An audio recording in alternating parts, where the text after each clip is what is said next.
Ikalimang sunod na araw nang nasa yellow alert ang Visayas Grid dahil pa rin po sa kakulangan ng reserbang kuryente.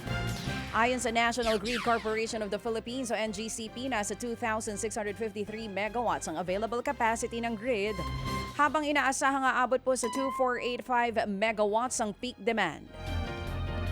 Sinabi ng NGCP na ang yellow alert ay ibinababa kapag hindi sapat ang produksyon ng mga planta para nga matugunan ang kailangang reserba ng grid. Tinukoy rin po ng NGCP na 14 na planta ang nananatiling hindi umaandar mula pa noong Mayo, habang may isa pang plantang hindi operational mula pa noong Marso.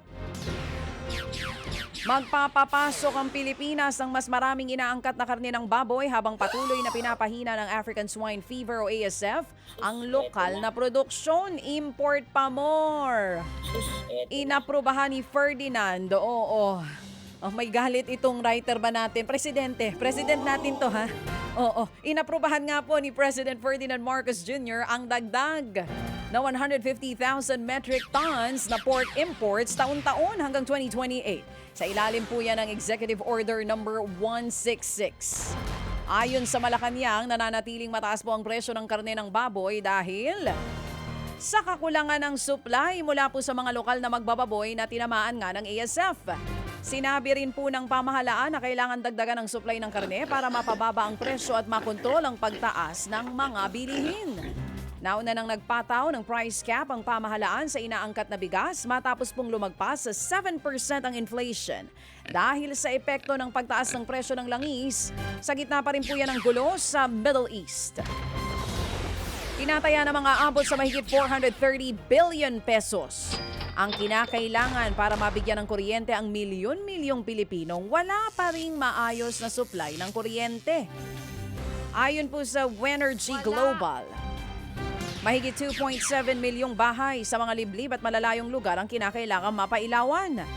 Ayon po sa kumpanya, hindi lamang daw ilaw ang kailangan ng mga tao sa mga probinsya kundi mas maayos na pamumuhay at mas maraming pagkakakitaan.